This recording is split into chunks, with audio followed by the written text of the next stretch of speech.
अस्सलाम वालेकुम फ्रेंड्स, मैं ज़ीनत अंसारी। तो जैसा कि आप लोग जानते हैं कि इस वक्त दुनिया में हर किसी की नज़र इज़राइल और ईरान वॉर पर है। इज़राइल और ईरान में तो वॉर चल ही रही थी और बीच में अमेरिका भी कूद पड़ा और उसका दावा है कि उसने ईरान के न्यूक्लियर ठिकानों पर हमला किया और वो कामयाब भी हुआ। उधर ईरान भी झुकने को तैयार नहीं, लेकिन जोरों शोर से जिस चीज़ की बात चल रही है, परमाणु बम, न्यूक्लियर बम, आखिर वो होता क्या है और वो बनता कैसा है, जो कि इतना ख़तरनाक होता है कि एक दौर में अमेरिका ने उसे जापान पर छोड़ा था तो जापान के होश उड़ गए थे। बहुत तगड़ा नुकसान हुआ था जापान को।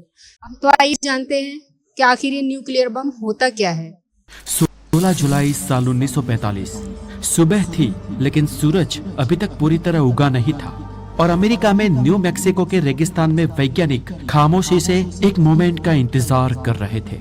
और फिर सुबह 5:30 पर वो हुआ जिसे देखकर इंसान खुद डर गया।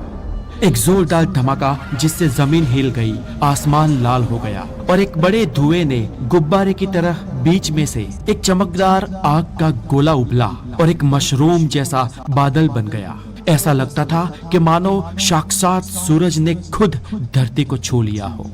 और ये नजारा देखकर रॉबर्ट ओपनहाइमर को गीता का एक श्लोक याद आ गया, अब मैं मृत्यु बन चुका हूँ, संसार का संहारक।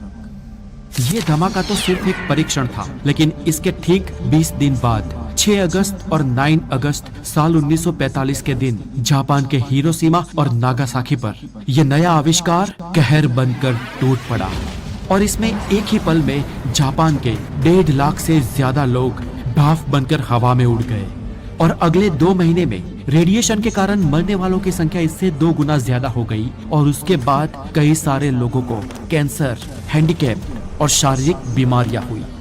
ये तबाही देखकर जिस फिजिक्स के E=mc² सूत्र से रॉबर्ट ओपनहाइमर ने यह परमाणु बम बनाया था, उस सूत्र के रचयिता यानी कि एल्बर्ट आइंस्टाइन जापान पर हुए हमले की खबर सुनकर दिन भर रोए थे।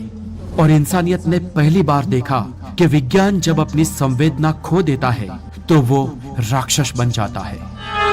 जापान पर कहर बरसाने वाले 2 न्यूक्लियर बम यानी कि लिटिल बॉय और फैट मैन थे, जिसमें लिटिल बॉय में यूरेनियम 235 का इस्तेमाल किया गया था और फैट मैन में प्लूटोनियम का। और ये दोनों ही तत्व बहुत ही खास है क्योंकि ये फिशन प्रक्रिया करते हैं। इस प्रक्रिया में होता ये है कि यूरेनियम 235 या प्लूटोनियम 239 को जब न्यूट्रॉन से टकराया जाता है तो ये फट जाते हैं और फटते ही ये बहुत ही तेज और अधिक ऊर्जा के साथ न्यूट्रॉन्स को छोड़ते हैं। यानी कि इस प्रक्रिया में जब एक परमाणु टूटता है तो एक छोटे से परमाणु के अंदर से भी बहुत ही तेज ऊर्जा निकलती है और साथ ही उनमें से निकलते हैं कई और न्यूट्रॉन्स जो बाकी परमाणुओं को तोड़ना शुरू कर देते हैं और वो परमाणु और ऊर्जा के साथ और न्यूट्रॉन्स पैदा करते हैं और वो न्यूट्रॉन्स और परमाणु। इस प्रकार प्रचंड ऊर्जा का ये सिलसिला लगातार शुरू हो जाता है जब तक यूरेनियम का संपूर्ण मास खत्म नहीं हो जाता और इसी को कहते हैं अनकंट्रोल्ड चेन रिएक्शन और यही न्यूक्लियर बम का असली रहस्य है। इसे दोस्तों मैं और भी इजी करके समझाता हूँ जिससे एक छोटा सा 5 साल का बच्चा भी समझ सके। आपने दोस्तों वो कभी जिंगा वाला गेम खेला है जहाँ पर आप एक के ऊपर एक ब्लॉक रखते जाते हैं। इस जिंगा गेम में आप जितने ब्लॉक्स एक के ऊपर एक रखते जाओगे वो गेम उतना ही अनस्टेबल हो जाएगा, ये स्ट्रक्चर उतना ही भारी होता जाएगा और जब इसकी हाइट बहुत ही हाई या ज्यादा हो जाती है तब सिर्फ एक छोटे से बहुत ही कम वजन के ब्लॉक रखने पर भी ये पूरा ढह जाता है। सिमिलरली यूरेनियम और प्लूटोनियम के एनरिच मात्रा के तत्व इतने भारी होते हैं कि उनमें कुछ ही न्यूट्रॉन्स ऐड करने पर वो बहुत अनस्टेबल हो जाते हैं और फट जाते हैं और असंख्य मात्रा में एनर्जी रिलीज करते हैं। एक यूरेनियम का परमाणु है जो चुपचाप शांत बैठा है जब तक कोई उसे छेड़े ना, लेकिन जैसे ही हम उस पर न्यूट्रॉन्स मारते हैं तो वो फट जाता है। अब देखिए फटने के बाद क्या होता है। जैसे ही ये यूरेनियम का परमाणु फटता है तो वो फटते ही बहुत ही ज्यादा गर्मी पैदा करता है और इससे उसमें से 3 न्यूट्रॉन पैदा हो जाते हैं और ये 3 न्यूट्रॉन और यूरेनियम के परमाणुओं को फोड़ते हैं और फिर उनसे और न्यूट्रॉन्स पैदा हो जाते हैं और ऐसे वही चेन लगातार चलती रहती है। और यही अनकंट्रोल चेन जब हजारों परमाणुओं में एक साथ शुरू हो जाती है तो धरती कांप जाती है। मानो सूरज जितनी ताकत एक छोटी सी जगह में एक साथ प्रचंड मात्रा में पैदा हो गई हो, ऐसा भयानक विस्फोट होता है और यही होता है न्यूक्लियर ब्लास्ट। साल 1945 में जापान की धरती पर यूज हुए लिटिल बॉय में 64 किलोग्राम यूरेनियम था और उस वक्त उसकी ऊर्जा 15,000 TNT बारूद जितनी थी। लेकिन आज के दौर में ये न्यूक्लियर बॉम्ब इतने एडवांस बन चुके हैं कि अगर हम सिर्फ 1 किलोग्राम यूरेनियम ले तो वो 20,000 TNT जितनी ताकत दे सकता है, यानी कि 80 गुना घातक। और यही डरावना सच है। आज के परमाणु बम बहुत ही छोटे लेकिन भयानक होते हैं। अब चलिए जानते हैं जापान पर फूटने वाले लिटिल बॉय बॉम्ब ने कैसे काम किया था। तो लिटिल बॉय का डिजाइन एक गन जैसा था जिसके भीतर 2 टुकड़े थे। एक था सब क्रिटिकल मास और दूसरा सुपर क्रिटिकल मास। दोनों को ही चुस्त रूप से अलग अलग रखा गया था ताकि बम फटने से पहले खुद ही आपस में विलय होकर ना फट जाए। अब जैसे ही इस बम को गिराया गया उसके पीछे लगे फिन्स उसे बैलेंस करने लगे। अंदर लगी बैटरी चालू हुई, सर्किट एक्टिव हुई और जब ये बम फेंकने के बाद जमीन से 1900 फीट की ऊंचाई तक पहुंचा तो ट्रिगर ऑन हो गया और एक छोटा सा स्पार्क हुआ। जिस स्पार्क ने उसकी बैग में भरे कोरोडिएट पाउडर को जलाया और वो फटा और टंजन कार्बाइड डिस्क 300 मीटर प्रति सेकंड की रफ्तार से उससे आगे के बॉक्स में रखे एनरिच यूरेनियम 235 के क्रिटिकल मास से टकराई और ऐसा होते ही क्रिटिकल मास की वैल्यू ट्रिगर हो गई और यहाँ पर न्यूट्रॉन्स इंजेक्ट करना शुरू हो गए और फ्यूजन की प्रक्रिया शुरू हो गई। और इस फ्यूजन की प्रक्रिया शुरू होने के तुरंत बाद चेन रिएक्शन शुरू हो गया। एक पल और फिर सब कुछ खत्म। इसमें से ऊर्जा इतनी ज्यादा निकली कि 12,000 फीट का आग का गोला बना जो पूरे 60,000 फीट तक हाइट में ऊपर तक गया और जिसका तापमान था करीब 6,500 डिग्री सेल्सियस, यानी कि सूरज की सतह जितना।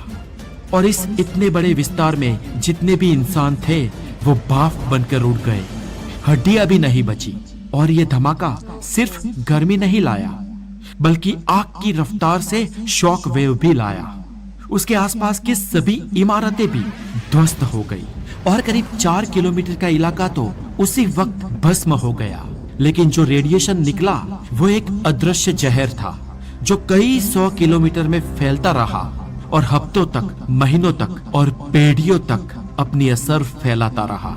ये बम सिर्फ एक विस्फोट नहीं था, ये इंसानियत के मुंह पर एक जोरदार चाटा था।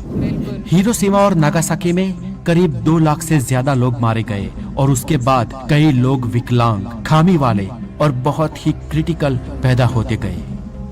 ओपनहाइमर ने अपनी इस रचना पर पछतावा व्यक्त किया और वो जीवन भर पछताता रहा।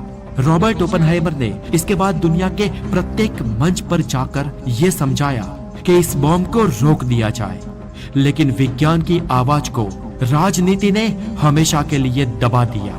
आज दुनिया के पास करीब 12,500 से ज्यादा न्यूक्लियर वेपन्स हैं और उस वक्त के न्यूक्लियर बॉम्ब से तो हजारों गुना ज्यादा घातक। और आज दुनिया के करीब 10 देश इस राक्षस को अपनी गोद में पाल रहे हैं।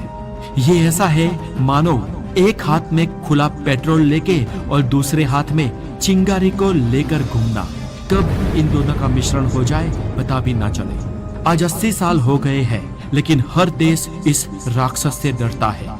हिरोशिमा और नागासाकी के उस इंसिडेंट के बाद इस राक्षस को किसी भी देश ने आज तक चलाया नहीं है, बस इससे डराया है।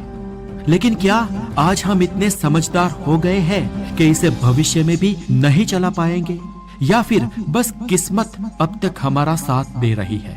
ये कहानी एक विज्ञान कथा नहीं लेकिन हकीकत है। और सवाल मैं आप पर छोड़ता हूँ कि क्या हमें इस दुनिया में न्यूक्लियर वेपन्स को कंटिन्यू करना चाहिए या नहीं। तो दोस्तों बने रहे ऐसे ही साइंटिफिक नॉलेज के लिए द नॉलेज के साथ। अपना बहुत सारा ध्यान रखें। Have a wonderful day, take care. तो फ्रेंड्स, देखा आप लोगों ने कि किस कदर ख़तरनाक है ये परमाणु बम। लेकिन फिर भी दुनिया में कितने सारे बम हैं जो कि उस वक्त से कहीं ज़्यादा ख़तरनाक है, जो कि अमेरिका ने जापान पर छोड़ा था। अगर आज इस बम का इस्तेमाल कर लिया जाए किसी देश पर, तो उस देश का हश्र क्या होगा। लेकिन अपनी अपनी तानाशाही में डूबे हुए अमेरिका और इज़राइल, उन्हें इस चीज़ से मतलब नहीं कि हम क्या करने जा रहे हैं। कहीं वर्ल्ड वॉर 3 हो गया तो फिर अंजाम क्या होगा। तो इस वीडियो में बस इतना ही। अपना ख्याल रखिए, हमारे चैनल को सब्सक्राइब कीजिए, वीडियो को लाइक एंड शेयर ज़रूर से कीजिए। अल्लाह हाफिज़।